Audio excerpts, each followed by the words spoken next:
PowerPoint.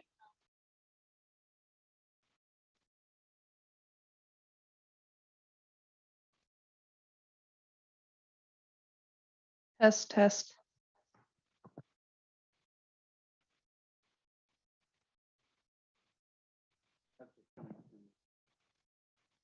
Test.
Audio test check, 1, 2.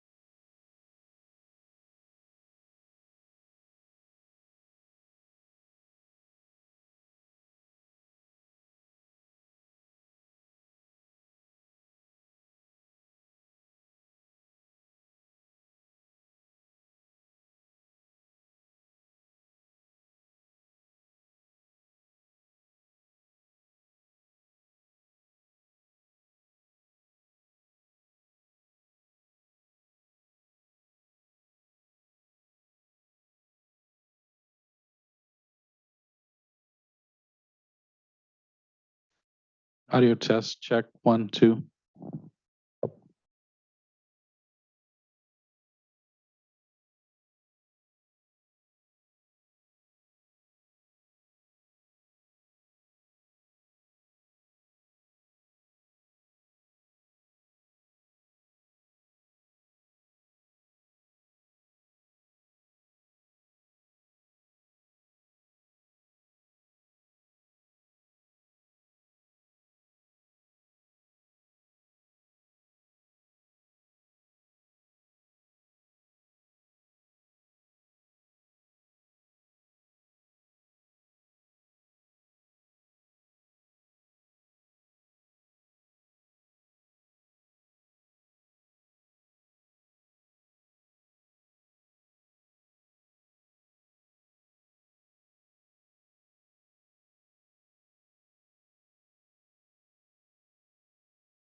Good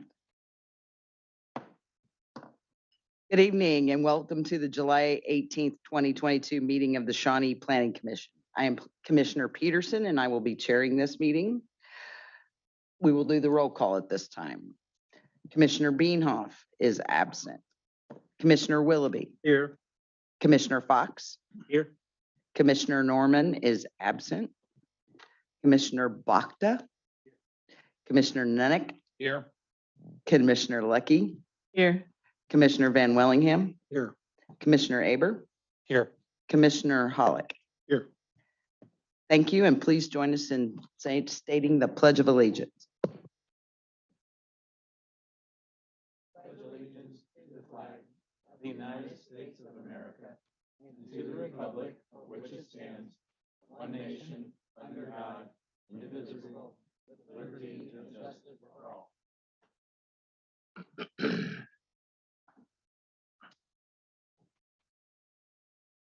We are going to move on now to the consent agenda. Consent agenda items 1 through 7 are listed under the consent agenda items. Unless there is a request to remove the items from the consent agenda, they can be approved in one motion. Is there a request to remove any items from the consent agenda? Seeing none, do I have a motion to approve? Commissioner Van Wellingham. I'll make a motion to approve the consent agenda. Have a second? Commissioner Abers? Second. It has been moved and seconded that we approve the consent agenda items 1 through 7 with the staff notes. All those in favor say aye. Aye.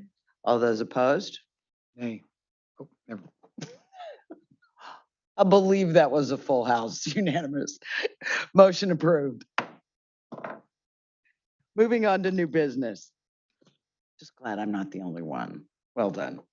We are looking at SUP 22-07 and FSP 22-05 U-Haul located at 7020 Silver Heel Street and its final plat approval.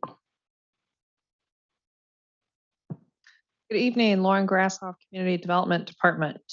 The proposed development is a self-storage facility, including associated vehicle rental and retail at 7020 Silver Hill Street.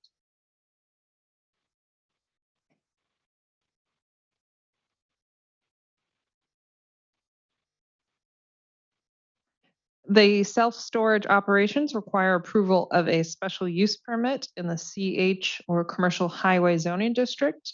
The building and site improvements require final site plan approval. The subject site is located in Western Shawnee, southeast of the intersection of K7 and Shawnee Mission Parkway. The site is currently undeveloped and it is zoned CH. This is the third and final phase of a multi-phase commercial and office subdivision. The development is part of the Zarda Business Park. The first plat and second plats are located directly to the north of this project. The original Zarda Business Park to the east has since been developed with other subdivisions. This is the third and final plat of the Zarda Business Park that was actually just approved on the consent agenda tonight. The city's future land use framework plan within the Achieve Shawnee Comprehensive Plan designates the subject site as regional commercial. The proposed commercial development is consistent with the city's comprehensive plan. The subject site is currently zoned CH, as is the property to the north. Property to the north contains previous phases of the subdivision. Silver Heel Street is to the east, with property to the east of that zoned agricultural and being developed with a private school. Property to the south is zoned PUD MR and developed with senior residential apartment and assisted living facility. K7 Highway is adjacent to the west. The project timeline for both the final site plan and special use permit are up on the screen. The public hearing notice was mailed to 8 property owners on June 24th, and the public hearing notice was published on June 28th. Pending the Planning Commission's recommendation tonight. The special use permit is scheduled to go for review with the City Council on August 8th. The proposed project at 7020 Silver Hill Street includes construction of two large buildings, approximately 123,000 square feet and 28,000 square feet, with multiple uses for the facility operations. The applicant narrative describes the operations as self-storage, truck and trailer sharing, i.e. auto rental, and related retail sales. Retail and vehicle rental are approved uses in the commercial highway zoning district. Self-storage requires approval of a special use permit. The hours of operation are provided on the screen. The retail component has a showroom of products and services offered by U-Haul. As stated in the narrative, customers will typically use U-Haul equipment and their personal vehicles to approach the loading areas and enter the building through singular customer access. All new U-Haul stores are designed with interior storage room access, giving the customer the added value of increased security and the community benefit of a more aesthetically pleasing exterior. The retail store is staffed with 10 to 15 employees at a time. Up on the screen are the 8 factors for consideration by the Planning Commission when reviewing special use permits.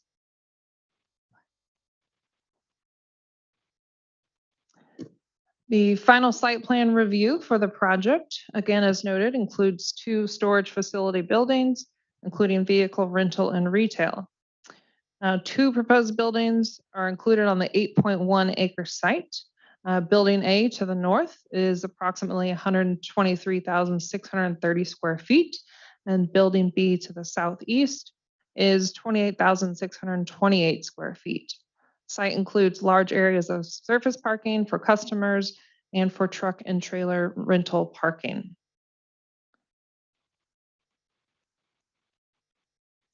All bulk requirements for the lot have been met for the CH zoning district. There is one open item it's actually for the governing body to review when they review the special use permit application. The zoning code requires a 50-foot wide buffer for all special permit uses within the CH zoning district. As shown on the screen, the distance from the property line to the north to Building A at its closest point is just over 35 feet. This is for, again, consideration by the governing body as they review the application. If the deviation is not approved by the governing body, the applicant would be required to meet that 50-foot setback as part of their condition of approval for the special use permit.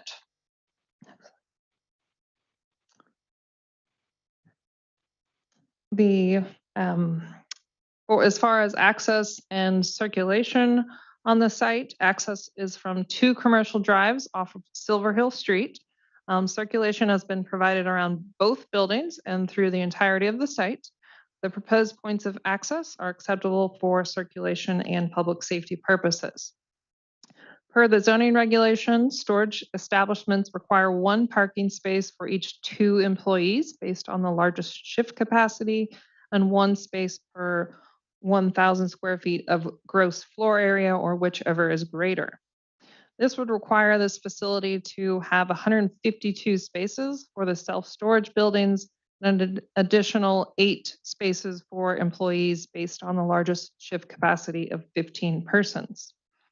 The parking requirements within the zoning regulations are more clearly aligned as they are currently within the code with industrial warehousing and wholesale establishments versus this type of commercial self-storage facility. There's not a specific parking requirement for commercial self-storage uses. The applicant has proposed instead to comply with the retail use parking requirements of 1 parking space per 250 square feet of area of retail space. They have provided 26 parking spaces on the site, including 2 accessible spaces. An item for discussion tonight by the Planning Commission includes the applicant's request for a deviation from the parking requirements of the zoning regulations specific to this use and this site. Staff is supportive of the request as this facility operations vary from standard warehousing and storage operations mandated within the zoning regulations. Again, planning discussion will be needed to determine if 26 parking spaces is adequate for this development. The staff has reviewed the proposed landscaping plan. There are specifically 3 noted open items for this. These are conditioned within the staff's recommended conditions of approval and will be reviewed and remedied through the building permit process. Some of the areas lacking compliance, as you'll see kind of circled on the screen there, is a 7-foot landscape buffer required along the north property line, a parking row end cap next to at the northernmost drive, and then a 15-foot wide buffer where there's parking adjacent to the building. Additional open item included with the final site plan review includes site lighting compliance. Again, staff will work with the applicant as they proceed through the building permit application. There were just some minor deviations as far as lighting at the property line, which could be remedied with simply shielding or reducing potentially the luminaries of the light fixtures. So staff will work with the applicant on that item as well. As I've noted, there are 2 buildings, respectively building A and B for the project. Each building is proposed to be 3 stories in height, is rectilinear in form. The buildings share the same building materials, color palette, and general design with exterior facade differences based on building function. Building A has exterior stairs on the north and south ends, as well as overhead doors on the ground floor and glazing on the 2nd and 3rd floors. The southeast corner of Building A is accented with varying materials and designed to highlight the showroom and retail center. Building B, the southernmost building, applies a little bit less design and material accents than Building A, but is relatively similar on all 4 elevations. An accented building facade at the northwest corner mirrors the retail storefront on Building A.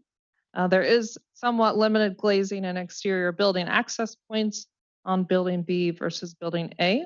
The primary access point to Building B is at a loading area on the south side of the building where there are 3 below grade ramped bays. The building materials and color palette include a precast red brick veneer, multiple sizes of precast steel form panels with horizontal reveals. There are varying colors in this, including white, khaki, and an off-white color. Horizontal shiplap paneling accents the retail storefront pieces and is a walnut look. There are orange metal overhead doors on a few of the Building A facades, and then aqua colored metal awnings and accent trim, and then faux windows or glazing have also been applied. Now, the same building materials and colors are used on both buildings.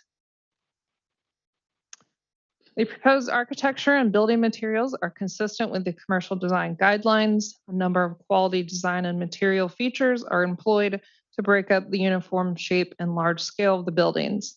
Glazing and storefront details help to apply a commercial instead of industrial aesthetic. And just one note, trash will be managed interior to the buildings, and then whenever the trash needs to be picked up, it will be moved out on the site, so there's no exterior trash enclosure for this development. The proposed project aligns with the priority pillar number 3 of the strategic plan, design an environment where businesses thrive. One goal of this pillar is to attract and retain business clusters that create a sustainable business culture, including promoting new commercial development, assists in reaching this goal.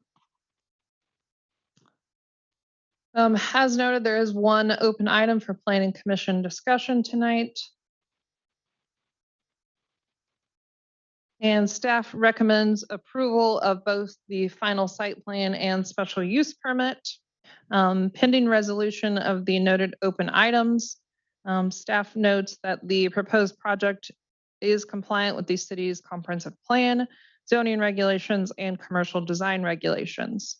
Granting the special use permit should not have a detrimental effect on surrounding properties.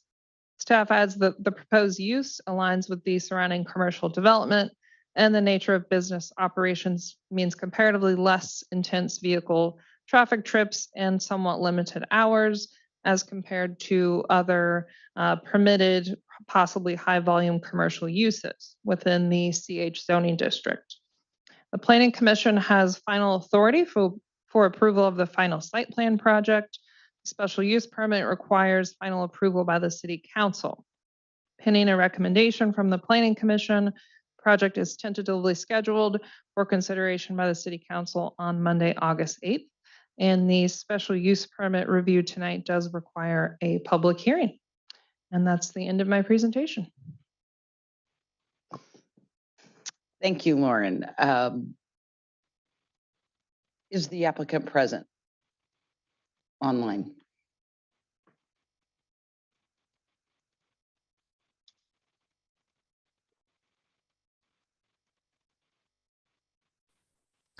This is Jay Healy with GBA. Did he say Jay? Jay, thank you. Do you agree and consent to the staff recommendations? Yes, and then just a note for the, I believe it was noted as open item number 1 regarding the north building setback from the property line. The owner does request a deviation or a variance from that 50 feet. Understood. Do we have commission discussion first, or do we have the public hearing first?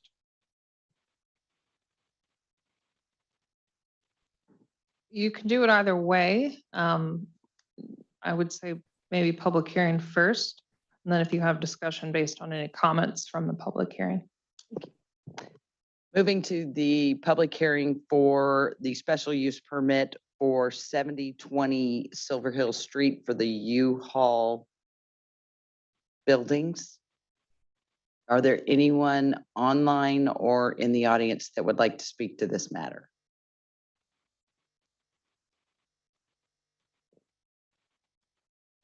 Doesn't appear so. I will close the public hearing. And we will open it up for commission questions and discussion. Is there anyone that has questions or discussion on this item? Commissioner Hollick. So 26 parking spots, how many units are in both? Those at 26 for both buildings then? And how many units are in each building? I don't have an exact unit count. It is provided in the plan set, but I don't have it with me tonight. But there are units in both buildings, the primary retail storefront, where people would go in and see, showroom of the units as well as buy packing materials, things like that. That's only in building A. So there are, I think, 10 spaces in proximity to building A. And then there are the additional spaces down on the southeast end of the property next to building B. One more question. So the parking spots for storage for the trailers and trucks and boats and whatever it is, are they going to have a canopy or any cover on those? I didn't notice any in the plans. So if there's vehicle storage, it will be interior to the building, like you're bringing your boat, it would be interior to the site. What will be exterior on the site will be any like U-Haul trucks or trailers that can be rented. And those, there's no sort of structure or overhead, any sort of enclosure for those types of vehicles. Will they be parked in the 26 spots? No, so there are separate spaces specifically for truck parking or their trailers between both building A and B, as well as some along Silver Hill Street. Thank you. Are there any other questions? Commissioner Van Wellingham. I have a question for staff. So I see that one of the variances from the zoning regulations is on the setback, both for the distance from the north property line and on the landscape buffer. So two observations, comments. Number one, it looks like a very large property, and I'm not sure why that variance is needed. And number two, I don't understand why that's not considered an item for discussion by the planning commission now. So the deviation is actually per the zoning regulations is granted by the governing body. If you all would like to discuss it and make a recommendation or be part of your recommendation that they comply with the 50 feet as part of your recommendation to the governing body, you can do that. It's just not within your approval authority as this body to mandate that they meet that 50 feet. So we can't approve it, but we cannot approve it, but we can deny it. No. So you could Neither. make a recommendation of denial. We can make a You wanted to. recommendation. Okay. Yes. And then the other item, I did speak with the applicants actually today, and they were in agreement that the 7-foot minimum landscape buffer could be provided along that north property line. Was something that we weren't able to revise before these came before the planning commission. So may I ask a question of the applicant? So my question for the applicant is, I'd like to hear why that variance from the 50-foot buffer is needed. Can you hear me? Yes, I can. Good. So are we talking about the 50 foot off the north end? Yes, sir. Yeah, we'd be, if that's what it takes, we have no problem with the 50 foot. It's just how it was drawn up, and I think in the end, when we saw it was needed to be the variance, we have no problem with that. We can redraw it till they get the 50 foot buffer. Okay, thank you. You're welcome, sir. Will you identify yourself just for our minutes, please? Sure, I'm sorry. This is Gary Whitcop with the U-Haul Company here in Kansas. Thank you. Commissioner Van Wellingham. So I'd like to just follow on with an additional comment. I think the 50-foot buffer would be appropriate. I know on the summary agenda, there's a new business going in just north of this property. And I think that 50-foot buffer would be beneficial for the aesthetics for that business. So when we get to making motions, I think we should include in our recommendation that 50-foot buffer be part of the recommendation as we move on to the full council. Commissioner Hollick. So I am in agreement with Commissioner Van Willingham, but I would also say that maybe the landscaping plan that is on that northern border also be included in our recommendation to the governing body. I have a clarity question. Is that part of the SUP or is that part of the final plat? Because they are separate items. So the landscape buffer is part of the final site plan. Okay. So we've actually noted that in the staff report that needs to be compliant, and that's something that staff would make sure through the building permit process is. So they're not requesting deviation for that item. The 50-foot buffer though setback, that is for the special use permit, and you can make a recommendation tonight in your motion if you'd like to meet that they meet that 50-foot setback. Okay, I misheard. I thought we had to request the 7-foot landscaping plan on the north side. Thank you for clearing that up because I get confused between what we can do for the special use permit versus the final plat, and we're kind of talking about it all at once. So I appreciate that question. Are there any other questions by the commission? Well, guess what? I have one. The 50-foot buffer, thank you for bringing that up. I was curious if it was impactful. The parking was a question, and that is on the final site plan. There is one question of, was this reviewed with everything that is going on in that area? We just had a consent agenda item for a business to the north. There is this, there's a residential neighbor to the south. And across the way, we're building a private school, which has a stadium. The traffic in that area is going to increase exponentially with each one of those puzzle pieces. Not saying that it's a problem or anything, but has that impact been looked at? Yes or no? Yes, it has. Perfect. Thank you. Appreciate that. Are there any other questions by the commission regarding the special use permit? I would entertain a motion, and please keep in mind the discussion and how we choose to word that and your vote either way with that wording, please and thank you. Commissioner Van Wellingham.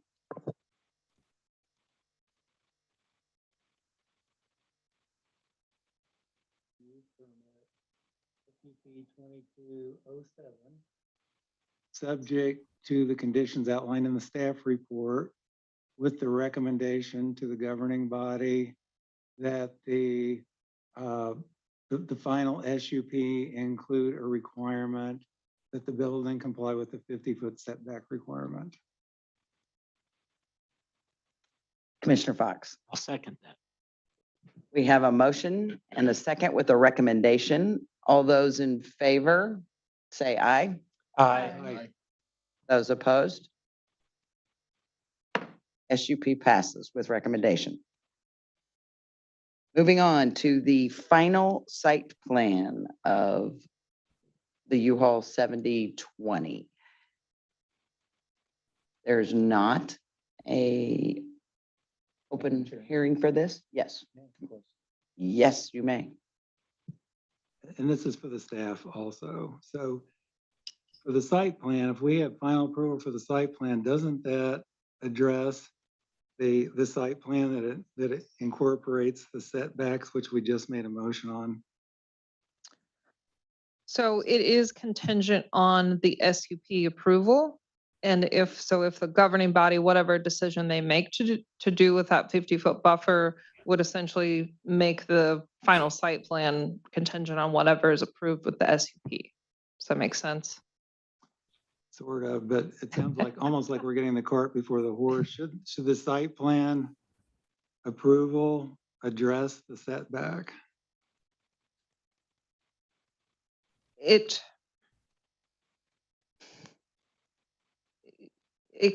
Well, it could, I guess, if you, well, can they do a contingent? The owner's Yeah. willing and able to do it. I would just. Okay. So you could potentially make it contingent, if you wanted to say, approval of the final site plan, although it kind of already is, as long as they revise, the plans to meet the 50-foot setback. Or if you wanted to, you could go ahead and, table or continue the item and wait until there was, a revised plan or whatever decision the special use there was on the special use permit. What if we, so if the governing body were to impose the 50-foot setback requirement, that would entail sending the site plan back to us for reconsideration? No, essentially whatever their decision dictates, whatever the final building setback will be on with the construction plans. So it will kind of override whatever the setback is that's currently in the plans. Okay, thank you. Are there any other questions about the final site plan? I actually have one, and it wasn't an open item. If you could pull up the renderings of the buildings, I think there were two of them, and it had a northeast facing, there you go back up. And we may go to the one prior to. Just curious, because I'm probably wrong. That's a lot of signage on a building and on multiple sides. And I didn't think we could do that. I mean, I understand they have a large facade, but I'm looking at this and building A, I believe is on the north end, Mhm. has 3 signs and then one on an end cap. And building B has at least on 2 sides. And I think that's applicable, but this one definitely has 3 separate locations. And Yeah, so wall sign regulations, they allow, it's one wall sign per elevation. And it's if they face a street frontage and or have a primary public entrance, so they could have, just based on how the site's laid out, one wall sign on the east elevation, one on the west, and then because, well, I don't believe there's actually an entry on the south side or a primary entry, although there is the retail storefront, so they could have one on the south side of building A, and then on building B, they could have a wall sign on the west side, so facing K7, as well as the east side, and then they could also have one on the south side, since it does face hypothetically west the 71st Street to all the 4 south. directions. They could not have one on the north side, based on there's no primary entrance on building B on the north side, and it does not technically have frontage on K7. Okay, so we're looking at the east facing side of building A. Do they get 3 signs because of that one little set out over the 3 garage bays, and it appears to be a entrance that has an awning? Because that sign's in 2 locations.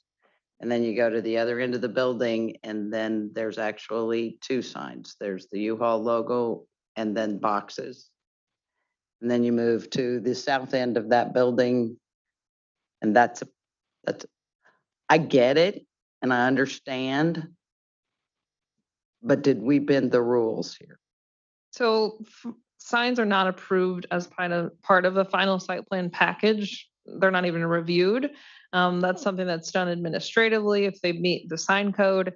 If they do not, they have to make a separate request for a sign variance, which is now called a sign modification. Would this be under review as is? It is not currently. It's not under review. There's been no request for a sign modification. So if they present this, they think this is a go, and they start putting up these signs, does that fit or not? It does not. It would not all of these signs and, just generally location speaking, a number. Okay. No.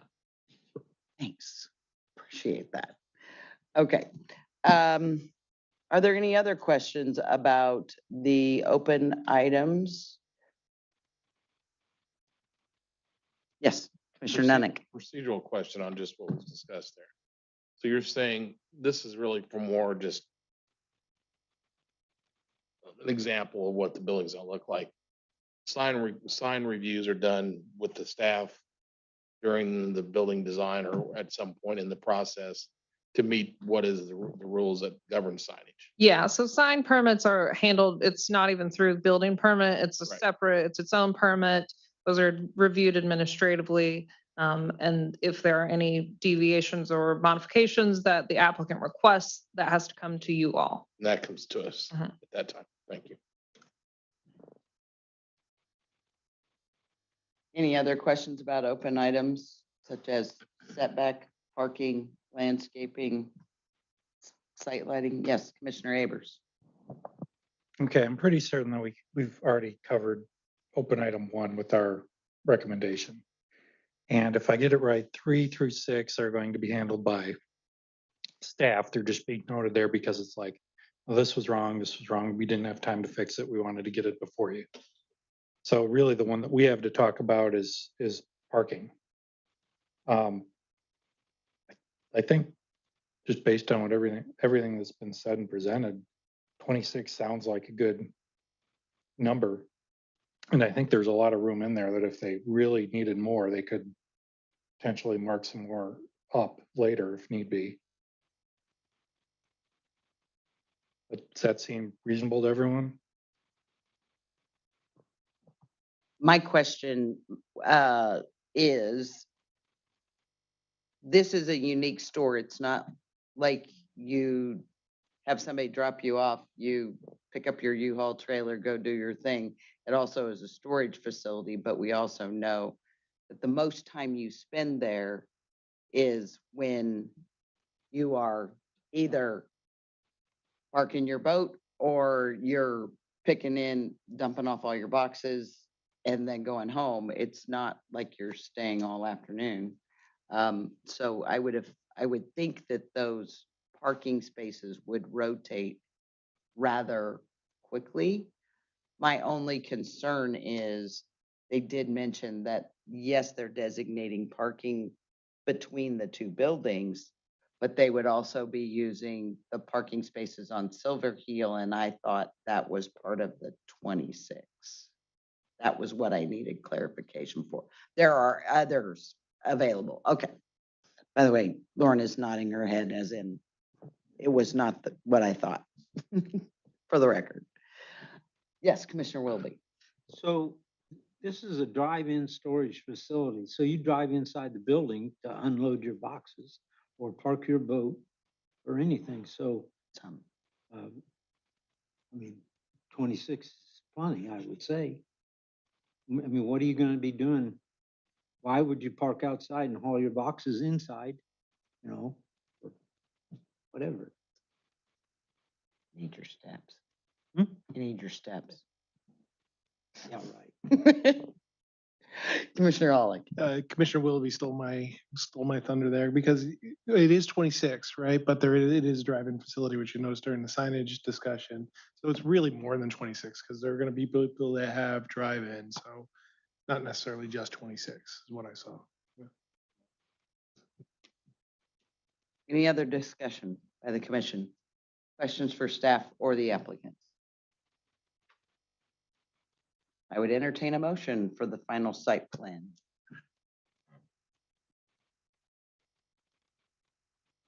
Commissioner Fox, were you holding? No, I'm not. Oh, Commissioner Nanick, you go.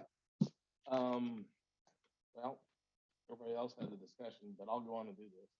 So, I would recommend approval of final site plan or project, project FSP 22-05 for U-Haul at 7020 Silver Hill Street, subject to the conditions listed below. And for our conversations on any really, I think we've worked through everything, so I don't think there's anything to stipulate outside of those 6 By staff. by staff. Yes, Commissioner Willoughby. Van Willingham, so sorry. Go ahead. I'll second that motion. It's been moved and seconded. All those in favor say aye. Aye. Those opposed? Motion carried. Thank you very much, U-Haul and gentlemen on the phone. We appreciate you. Welcome to Shawnee. Next on the new business is text amendment, Town Square and Commercial Highway Use Regulations. Staff report.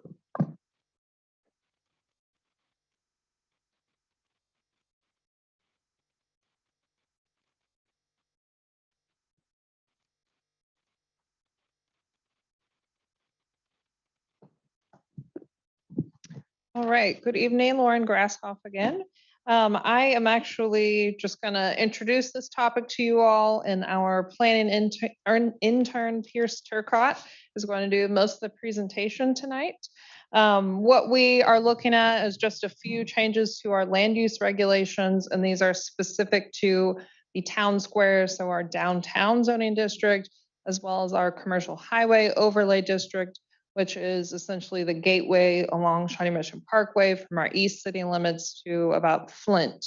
Over the years, there have been some changes within these zoning districts to reduce some oversaturation of car-oriented uses, as well as adapting them to more walkable, attractive and aesthetic areas that we would like to see as you come into our downtown.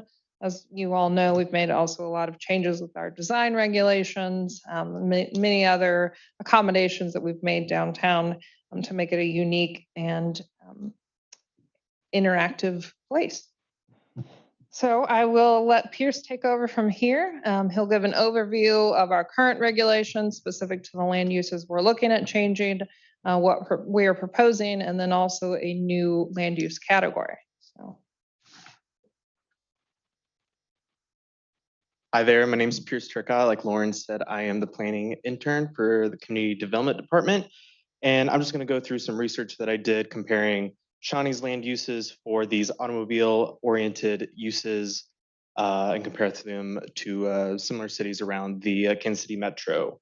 So first of all, the main categories that I looked at were the automobile parts stores, convenience stores, the same without gas pumps, gas service stations, and drive-through restaurants.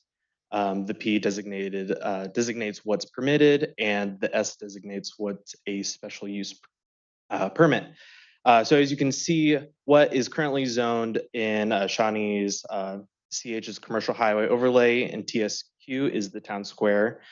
Looking firstly at the town square, there are a lot of P's up there, a lot of permitted uses for these car-oriented uses. In comparison to commercial highway, a little bit more similar, but with the special uses on the gas stations, drive-through restaurants, and the convenience stores with the gas pumps. Now looking at similar cities within the metro, just pointing out Lee Summit's special uses listed as a C, which is a conditional use. Mission's MS1 zoned area, it stands for Main Street. So that's kind of the similar comparison with the town square. I tried my best to find the most similar zoned areas. So Lee Summit's downtown is the CBD, the Central Business District, which compares to Shawnee's TSQ, and the D for downtown for Olathe. As you can see, Shawnee definitely leans more on the permitted with all these car-oriented uses. I suppose the most similar would be Olathe, but definitely compared to Lee Summit and Mission, Shawnee's permitting a lot more of these car-oriented uses. Now, as far as what staff is recommending is we are wanting to take away some of these car-oriented uses, not necessarily totally get rid of them. We're not trying to get rid of cars in the downtown area. That's not the purpose of this at all. Is just to sort of promote the topics that Lauren listed at the beginning, just create a little bit more safer streets, help inspire more economic opportunities around the downtown area. So for example, let's see, you see the existing is going to be on the left-hand side of each land use. So for commercial highway, we'll start with that one. The main difference is that gas service stations are not going to be allowed. That's changing from a special use, whereas in the town square, changing a lot more than just that. You see that restaurants is going to change from a permitted use to a special use, whereas with automobile stores, convenience stores with gas pumps and gas service stations are not going to be allowed in the town square zoned area. Before I continue on to another land use item, are there any comments or questions? Commissioner Van Wellingham. A quick question. Mhm. So does the town square district extend south along Neiman Road to Shawnee Mission Parkway? So it actually stops just before Shawnee Mission Parkway, where the new Popeyes that you all reviewed, I think last fall, that actually is the limit of the CH. And then north of that is Town Square. Okay, so Donovan's Garage, and there's a couple of auto parts stores down there. Would they be, I thought I read in the report that nothing would become non-conforming. Yeah, so the auto parts and supplies is our retail component. And we do not have any more of those within our town square zoning district. So there would not be any existing use that would become non-conforming for those. Same with convenience stores with gas pumps, as well as the gasoline service station is like the old OK Garage model where it had both auto repair and get your gas there. We don't have I think we have maybe one or two left even in Shawnee citywide. We don't have those in either of the zoning districts. We're proposing to no longer allow those. And then the restaurant drive-through / drive-in, that would impact any new restaurants with the drive-through or drive-in that would require the special use permit. So, okay, so I'm specifically asking about Donovan, so. That is, it's under a different land use category. It's what we would consider automotive repair. That use is not allowed in the town square zoning district and has not been for probably over 10 years now. So that is what we consider a legally non-conforming business. That's the same with the Berdolski Auto, which is now, I think, Caliber Collision. And then the Precision Auto Tune, all of those are legally non-conforming. Thank you. Commissioner Abers. Yes, two questions. A lot of restaurants today have curbside to go, things like that. I'm assuming that doesn't qualify it as a drive-in. That's just, so that's not something to worry about. Yeah, yep, you're correct. It would be like a drive-through window where there would be a stacking line. Or somewhere where you drive in and then order and get your food. Correct. Okay. Can you go back one, I think it's one slide? Mhm. Just one question. The Mission MS1 district, how does that compare in size to our town square? Because that seems awfully restrictive compared to everything else. So I was wondering if maybe that was just a smaller. Yeah, I mean, Mission definitely doesn't have a comparable commercial highway area, but I'd say actually like street length is surprisingly actual comparable. I think the town square branches out farther and obviously connects to more major arterial Shawnee Mission Parkway, more or less. And Mission is generally a smaller city, but I say it fosters a similar amount of, I don't know, downtown feel, for lack of a better term. Okay, thank you. Any other questions? Of course I do. One of the things that I noticed was on the proposed going forward is that what is the difference between a convenience store and a convenience store with gas pumps?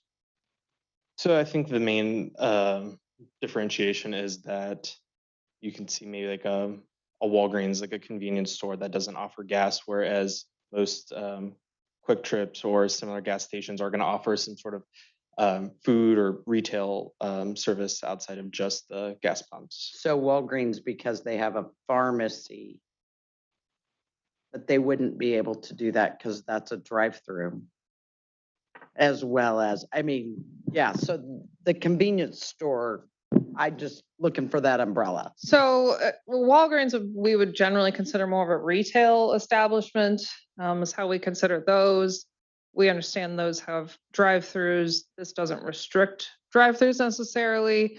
But what a convenience store and actually is cropping us as kind of a new model We don't get, you get them more in urban areas, but we're seeing, for example, Casey's is actually doing their convenience store. So everything they do inside their stores as far as food and, you know, your quick service options, they In just don't downtown have, Mission.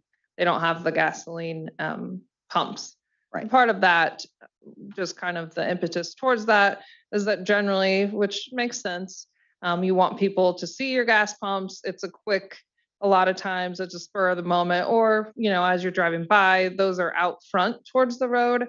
And what we are doing with our redevelopment, we're encouraging buildings to come up to the street front that engages that pedestrian storefront.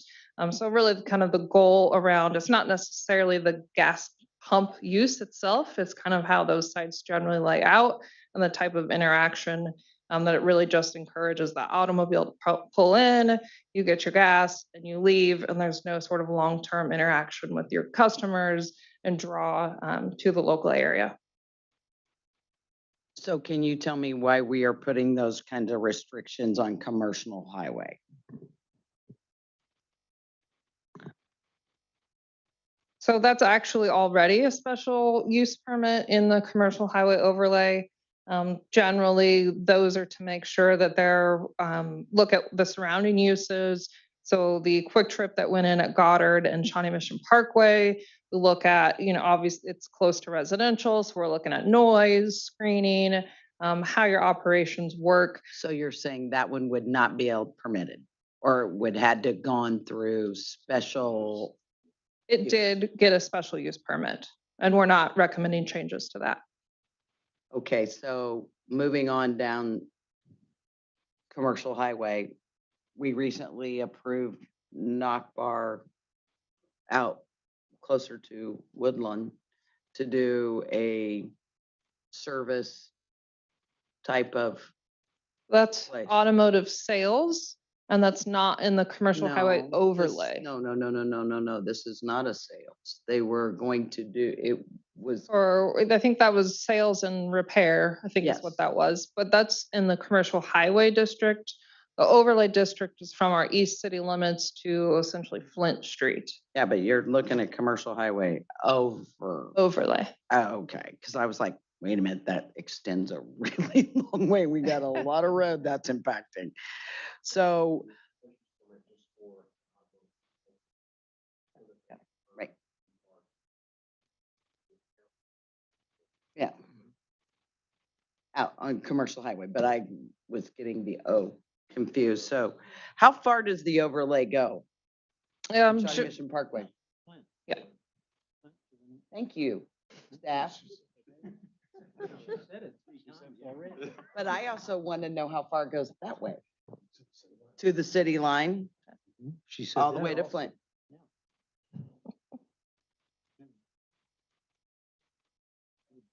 Commissioner Willoughby is feeling his Cheerios this evening. This is good. But the other question is, I know that we had talked about extending the town square up Johnson past Flint at one point in time. Is that ever a consideration, or is that clearly defined now from Flint down to, what is it, a block of the north of Shawnee Mission Parkway or two over?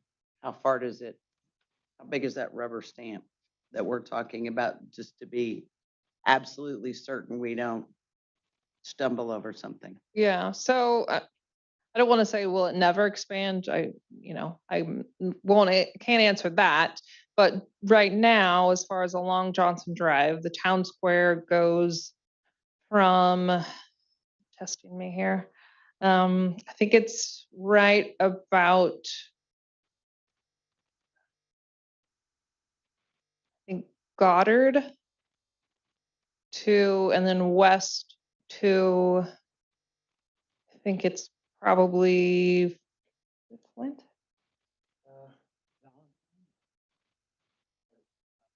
Yeah. I know.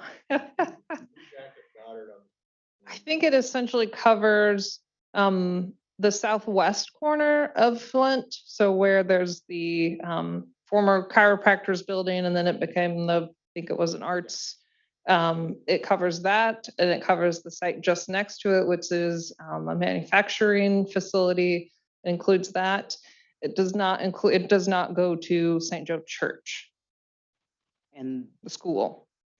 and so Flint, there are buildings along the way. Those commercial are part of Town Square, but when it goes to residential, is that Town Square? No. So at least on Johnson, as you go west, essentially, once the St. Joe School starts, that's all then Right. residentially zoned. A map would have been helpful for me, just so you know. And one more question on artisanal manufacturing. Oh, we haven't gotten Yes. there. It was brought up. I was just about to get to it. Okay. I'll let you go. All right, thank you. This portion is partially a bit of housekeeping. So manufacturing is a land use designation that is that the city looked at introducing. Defined artisan defined is an on-site production of goods by hand manufacturing involving the use of hand tools and small scale light mechanical equipment. So most of this, especially if you look at the big bold letters, it's we're not trying to introduce anything with any noise or general pollution to the city. So this is mainly going to look at a lot of textiles, a lot of jewelry manufacturing. Think businesses like bath soap manufacturing, chocolate manufacturing, the sort of small, more quote unquote artisanal manufacturing. And part of the reason that we are looking at doing this is to, first of all, help consolidate a lot of the land uses that the city lists in the as part of the city code.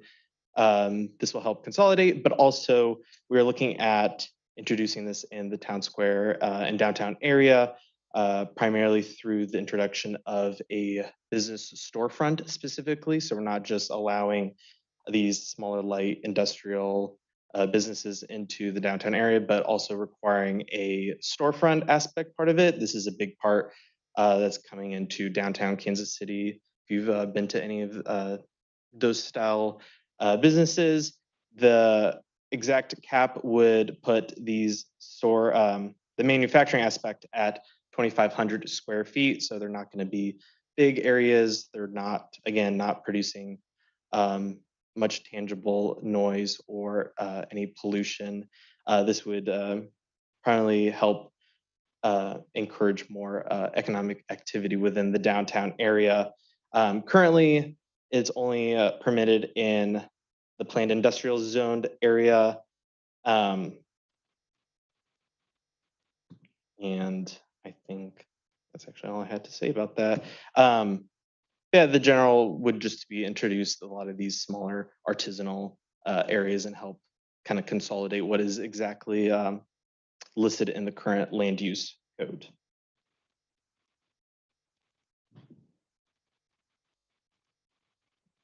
All right, any questions? From the commission on this? Commissioner Van Willingham.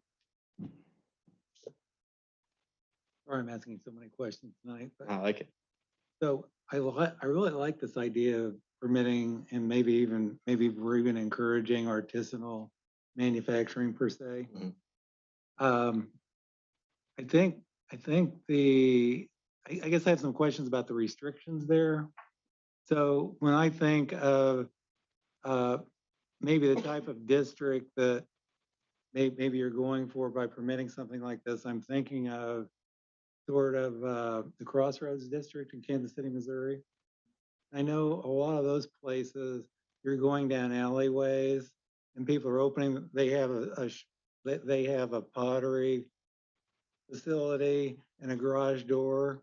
Maybe say if you did that here, it might be over in the old fire station behind the Aztec Theater. That might not be considered a storefront per se, because it would only be open during a special event. So I would just encourage you to maybe, maybe think about a way to introduce some additional flexibility in that permission for this description of that activity. Mm-hmm. Yeah, noted. Other questions? Commissioner Abers? Yeah, I just have a couple comments if you want to go back a couple slides. Woodworking, for one, depending on the scale of the woodworking, that can actually get into reasonably heavy manufacturing. I get where you're going at. You're talking about people making custom cabinetry and some sort of limitations there. But you can also get into things where then it expands and becomes more and more products, and you get really pretty heavy equipment. It would require a lot of air permits, dust control, things like that. Similarly with jewelry manufacturing, you can get into a lot of electroplating, which is the most heavily regulated thing you can do. So I'd recommend that when we're defining artisanal manufacturing, that you might look into what like industrial permitting processes and say, you can do this as long as you don't need this permit, this as long as you don't need that permit, just to hopefully eliminate some gray areas. Right. I also think from what city staff discussed, I think putting some of that size limit on some of that would help restrict that, but definitely noted. And another thing I did forget to mention, but we did look at restricting some of the storefront items sold, making sure that they're not strictly all online based. Like someone can have a storefront and have a couple t-shirts up for sale, but then doing all their business online. And so I think that's something that the city is also making sure we're not dipping our toes into. Any questions? Obviously I do. I'm glad we touched on the light and heavy and size, but my concern, and it's not that I don't want artisans and this kind of element here, but you don't need a whole lot of room to make jewelry. But if you're soldering certain metals and doing something like that, there are very big restrictions on how that waste is disposed of, what kind of exhaust system you have, and those types of items. And it, like I said, it's not a lot of room to do that. But so we just need to at least walk into this with our eyes wide open, not just that's pretty cool. I know that stained glass is a wonderful, wonderful art. It's got some issues, let's just say. You know, you need to be aware of ventilation and things like that. And just so that we don't get stuck in something. I do like the concept in bringing new and different genres and venues here. We seem to be kind of stuck in a lane right now. And so opening that up is an appreciation for the diversity I think that we're looking for. Any other questions or comments on the items we've discussed so far? Yes, Commissioner Hollick. Yeah, first, Pierce, I mean, great job, very striking in what our sister cities don't allow versus what we allow as permitted use. I thought that was very, very cleanly outlined. So thank you for that. Back to the gas tank discussion real quick. What I didn't hear is any potential environmental impacts for having a tank underneath the ground in a downtown type of area. Is that also considered or reason why we would want to restrict those type of uses in the downtown area? I didn't specifically did not look at the gas tank aspect of it, but one thing that I did consider though is just the general land use conservation of, I assume this is what you're going into, but part of why the city talked about restricting some of these car-oriented uses is just to not have a downtown full of parking and use, I think just be more conscious of how we're using the land and not strictly allowing uses that allow cars which can take up a lot of space into the area. So I think general environmental conservation was taken into account, maybe not specifically looked into. That's your question? Sort of. I mean, yes, that's obviously important, is limiting the car. I tried to develop years ago onto a former gas station site, and their tank had ruptured and seeped into the ground. Failed environmental. Okay. Totally ruined not only the parcel that we're trying to develop, but everything around it. That's where I was kind of going with that question. Okay, yeah. Yeah, that definitely was not looked into, but Mm. definitely something that we can. A comment on that as well. Having owned, I own a building that, an aerial photograph from 1930 something, showed an above ground gas tank that was up on stilts that was used to fill early lawnmowers and things along those lines. Created a level 2 EPA study on the building that I bought because they wanted to know where the gas tank went. It was never underground. So paying attention to where those have been, where they are, and will be is a good thing. Let's just leave that. And I do understand limiting car traffic and creating an environment where perhaps somebody rides a bicycle down here from either their neighborhood or with a group who likes to cycle longer places than I do, or creating a situation where public transit and they can walk around and there are a variety of things that they can do. They can shop, they can eat, drink, and be merry. The other ideas that they're going for here. And I think that is great. And I think that tailoring our land uses with that carrot in mind is wonderful.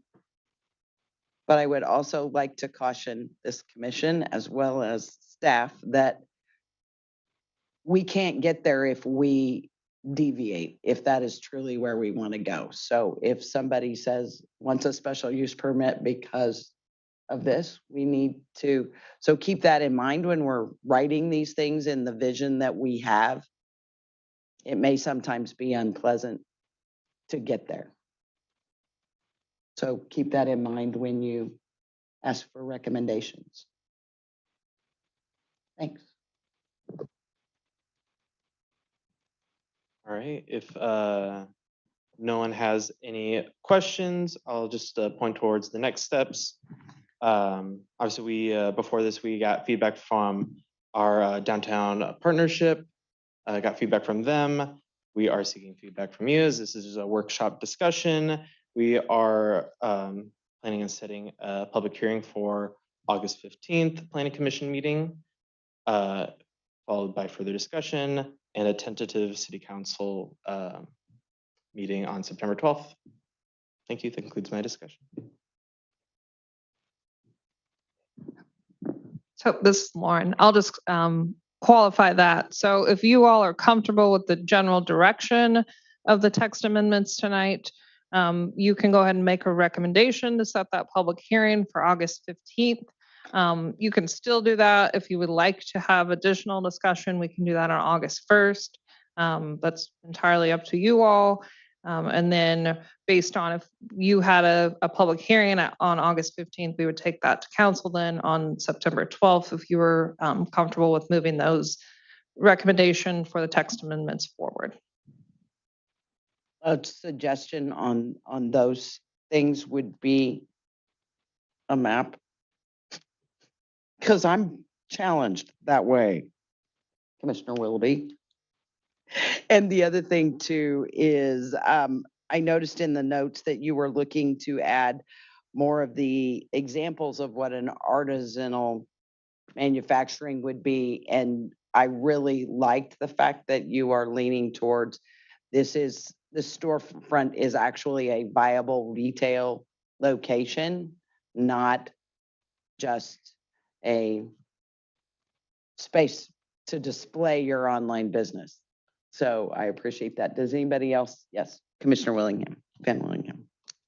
So that's actually a little different direction than what I was thinking, which was, I do not think we need to have a 24 or an ongoing retail storefront to permit an artisanal business.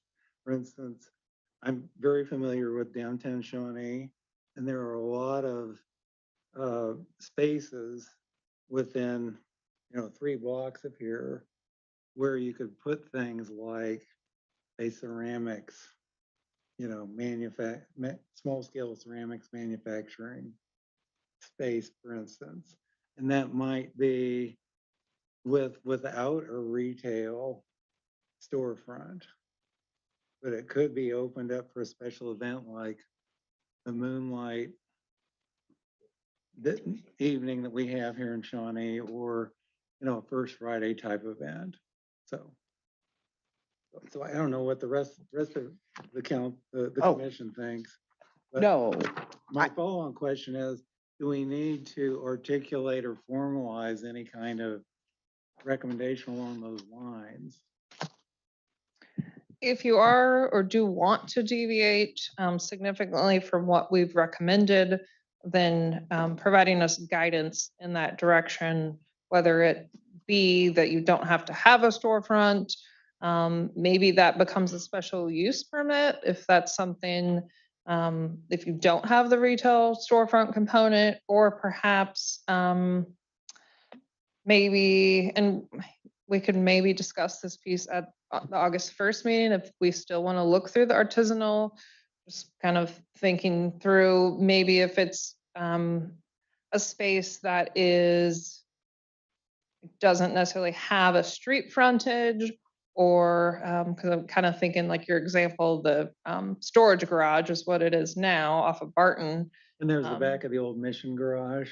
Yeah. There's some places along the back of these storefronts across the street, which were at one time were garages or grain merchandisers. There's an old ice house over here. Mhm.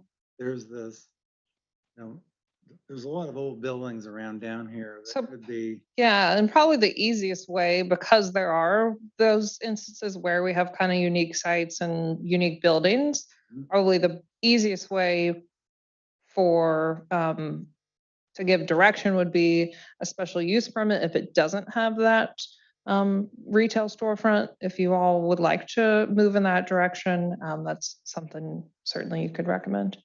Okay. Commissioner Nunick.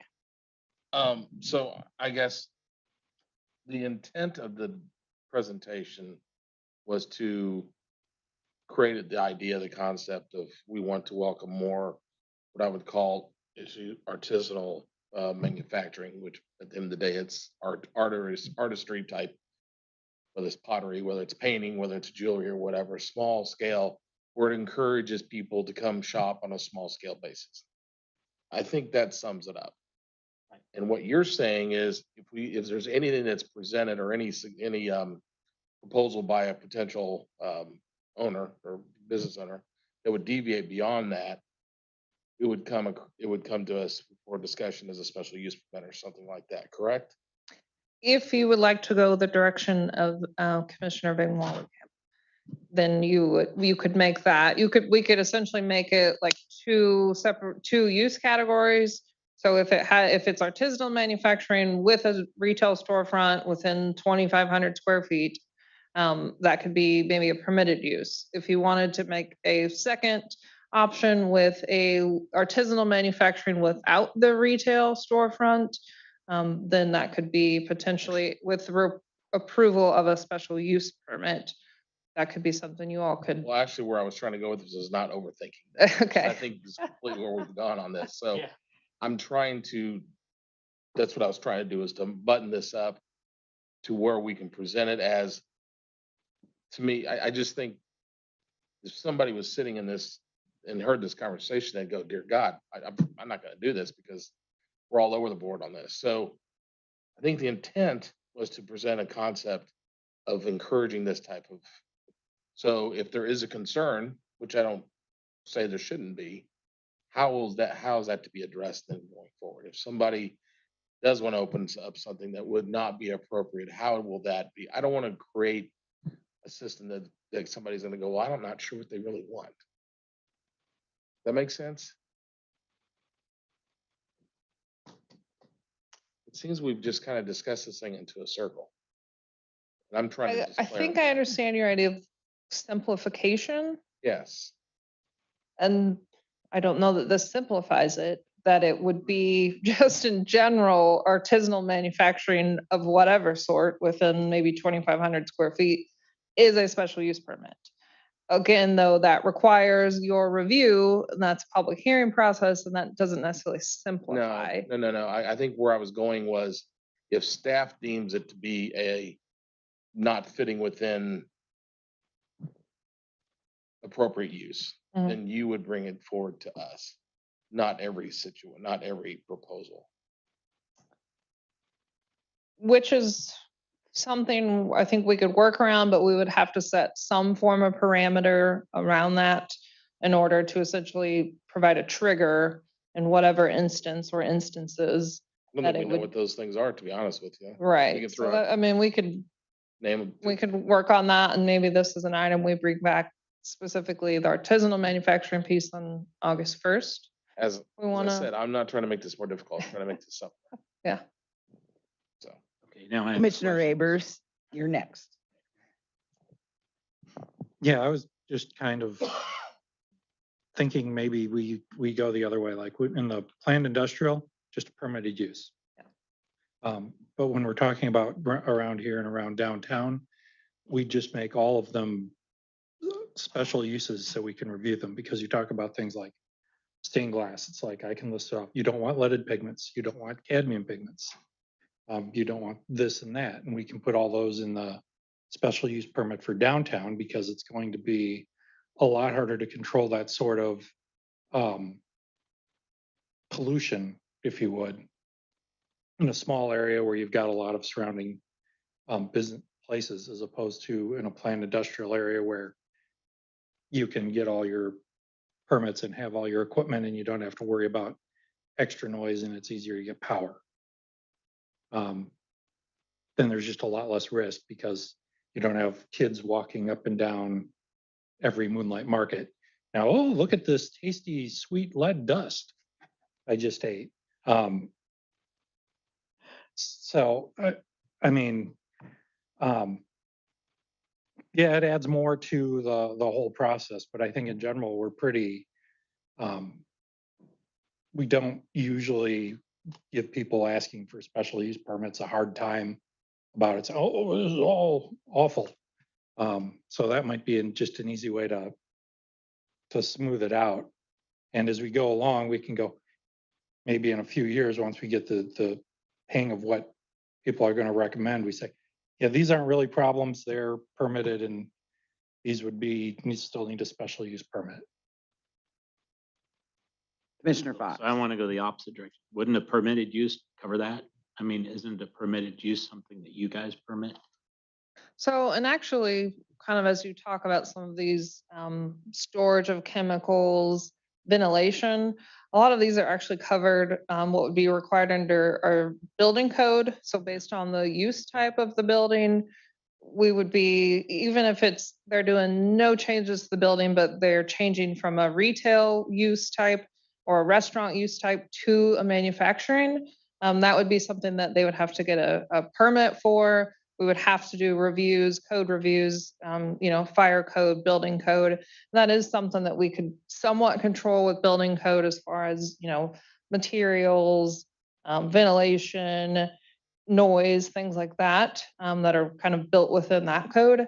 The other piece, and maybe we look at the 2,500 square feet, is that really limited in size. We're really kind of going more to those makers, those crafter spaces, that it really is, they're not mass producing goods. So it's more, sold based on demand, and kind of, whether they're storefront or, a lot of them do have online sales, but essentially kind of self-limiting if you do reduce the size.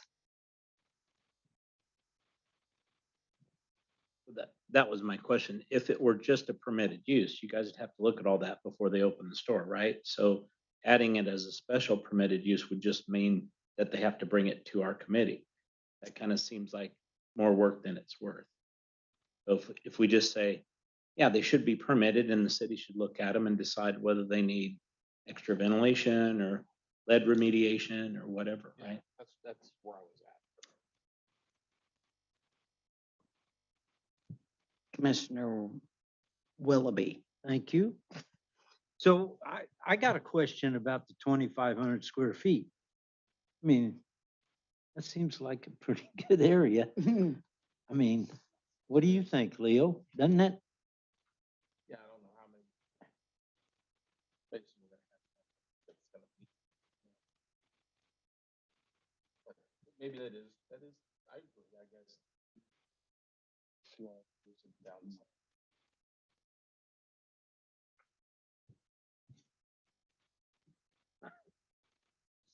Seems like a lot of space to me for a small manufacturing area.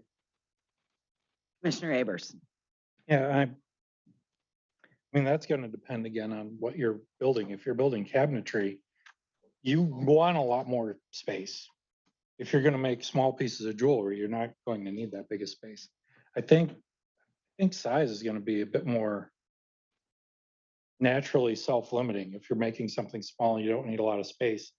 You're not gonna go get the big space unless that's, the only thing available. Commissioner Van Willingham. Once again, I agree with you, but I think what the determinative factor is, I think we're really talking about repurposing existing real estate. So I think the controlling factor on the size of, the floor plan for something like this is gonna be, what's the rental property look like? How big is it? Is it 2,100 square feet? Is it 2,600 square feet, et cetera? And then secondly, I would like, when we get around to wrapping up the discussion, I would like to make a recommendation that we either remove the storefront requirement or we ask that be permitted under a special permit process. I just want to throw that out there because I think it'd be best to get out in front of the drafting process for the regulation rather than wait till, the process becomes more solidified because it becomes harder to change at that point.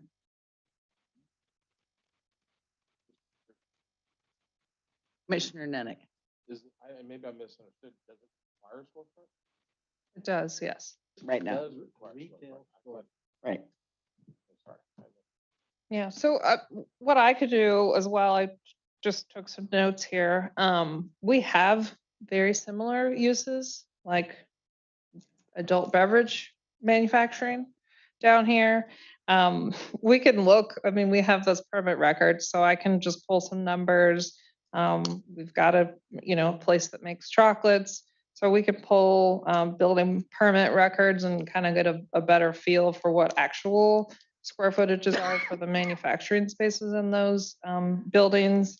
Just kind of get a comparison. We got 2,500 from a model ordinance that we looked at that was actually double that.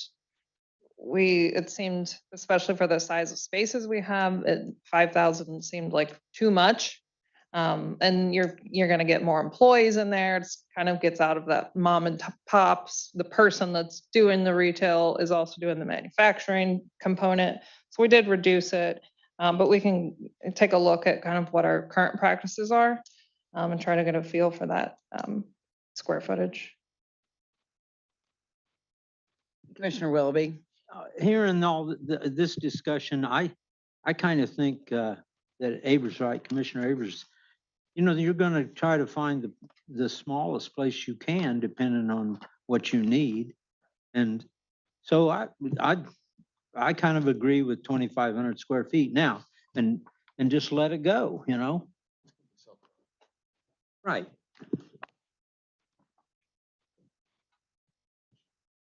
Is everybody done asking questions? Because I don't want to miss anybody. This is great. It's not just me. I think there are lots of factors here. Do you have, Commissioner Abers? I'll just add one more comment.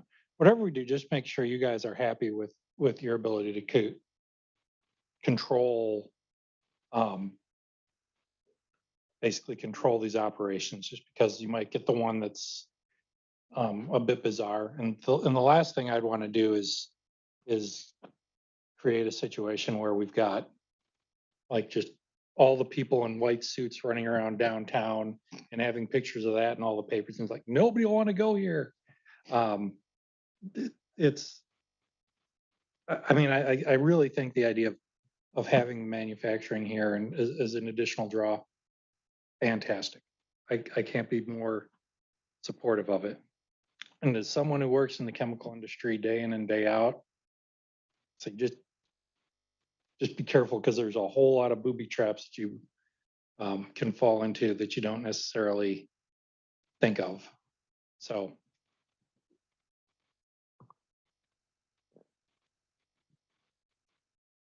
I think all of this discussion has been good and broadening. I know that, I believe I'm hearing that there are two different thought processes here. I'm very much in favor of retail space, because it would be bringing people here to visit what these people are making. And quite frankly, I'm guessing due to the self-regulation and the size, rents down here would be a curious problem. So I'm believing they're going to need the retail as well as the online to offset the cost of that in this area.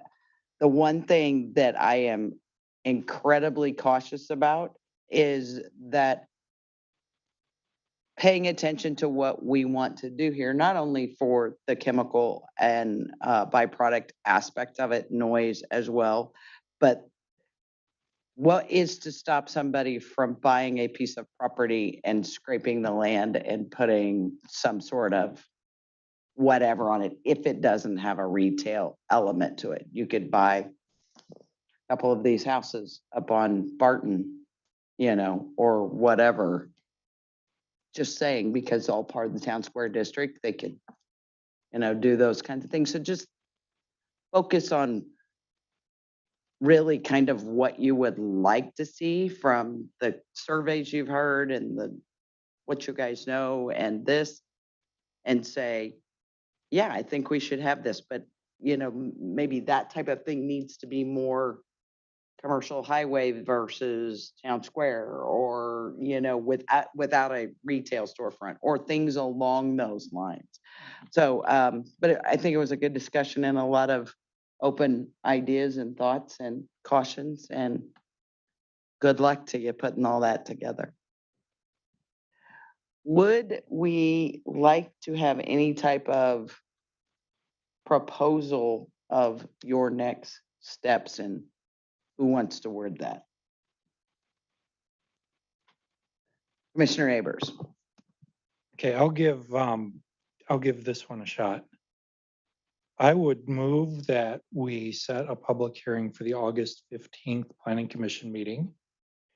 And if staff feels that we need additional discussion before then, that they can make this an item at the August 1st Planning Commission meeting. And assuming all goes well, it can proceed to City Council on September 12th. Second. It has been moved and seconded to next steps for the amendment. All those in favor, say aye. Aye. All those opposed? Motion carried. Any other business? Yes, Lauren. I do have a quick item. So City Council received a request and directed staff to provide bios for Planning Commission members on the city's website. We understand you all are volunteers, not elected officials. We want to be careful and protect any personal information that's out there, but it has been direction provided by city staff So what we're proposing is essentially kind of a summary or a consolidation of the information you provided in your planning commission applications.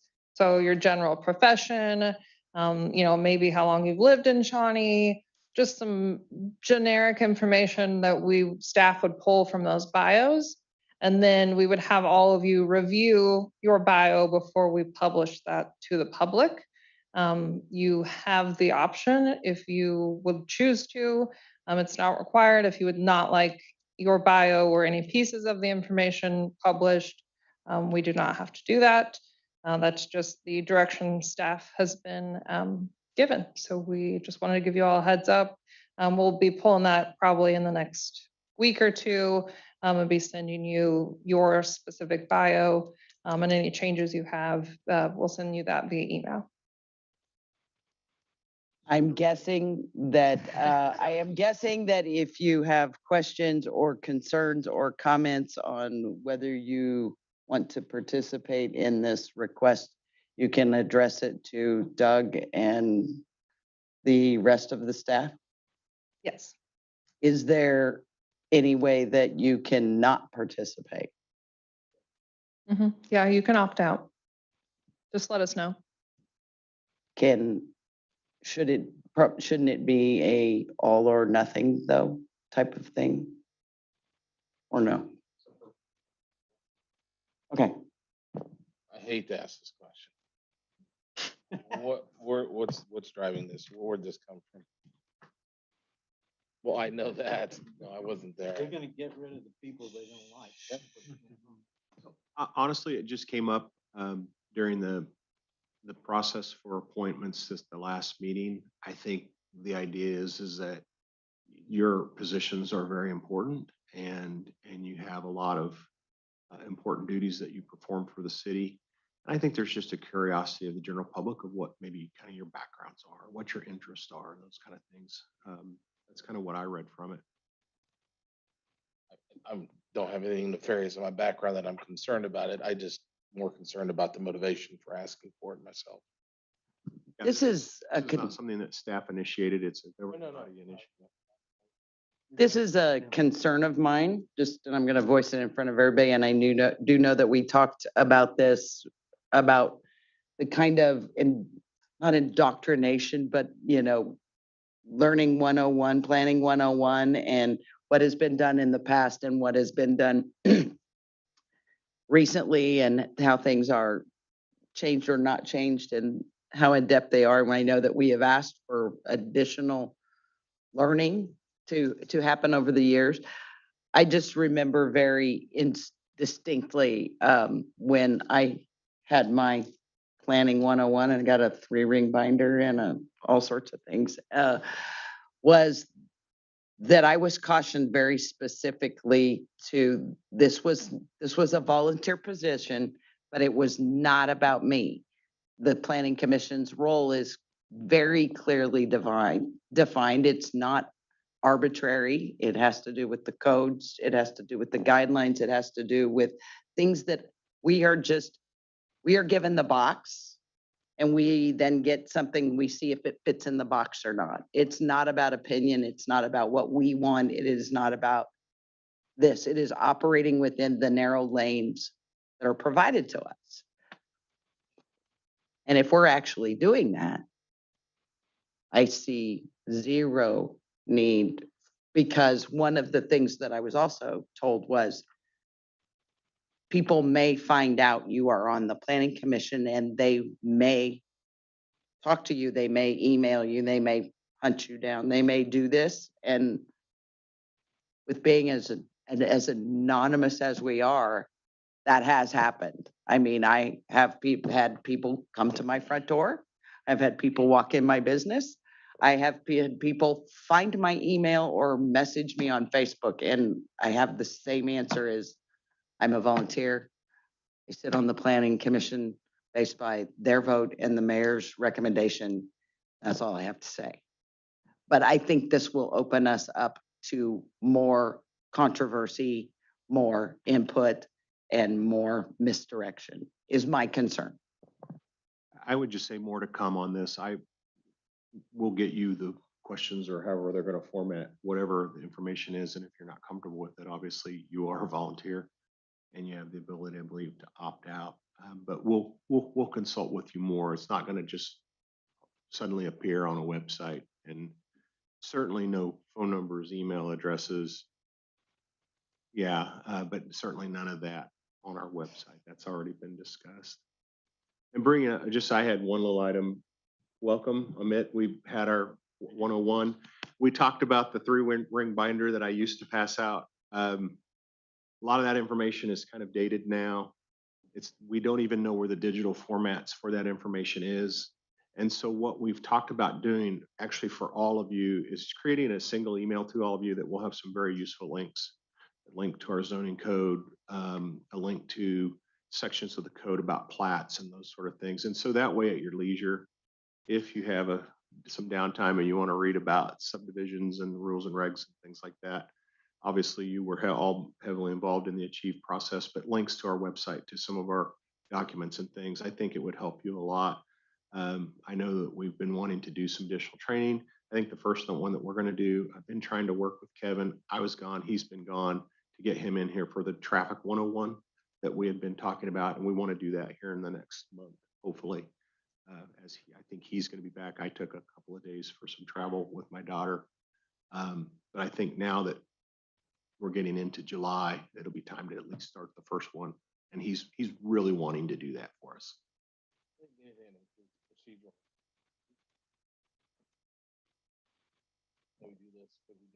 Yeah.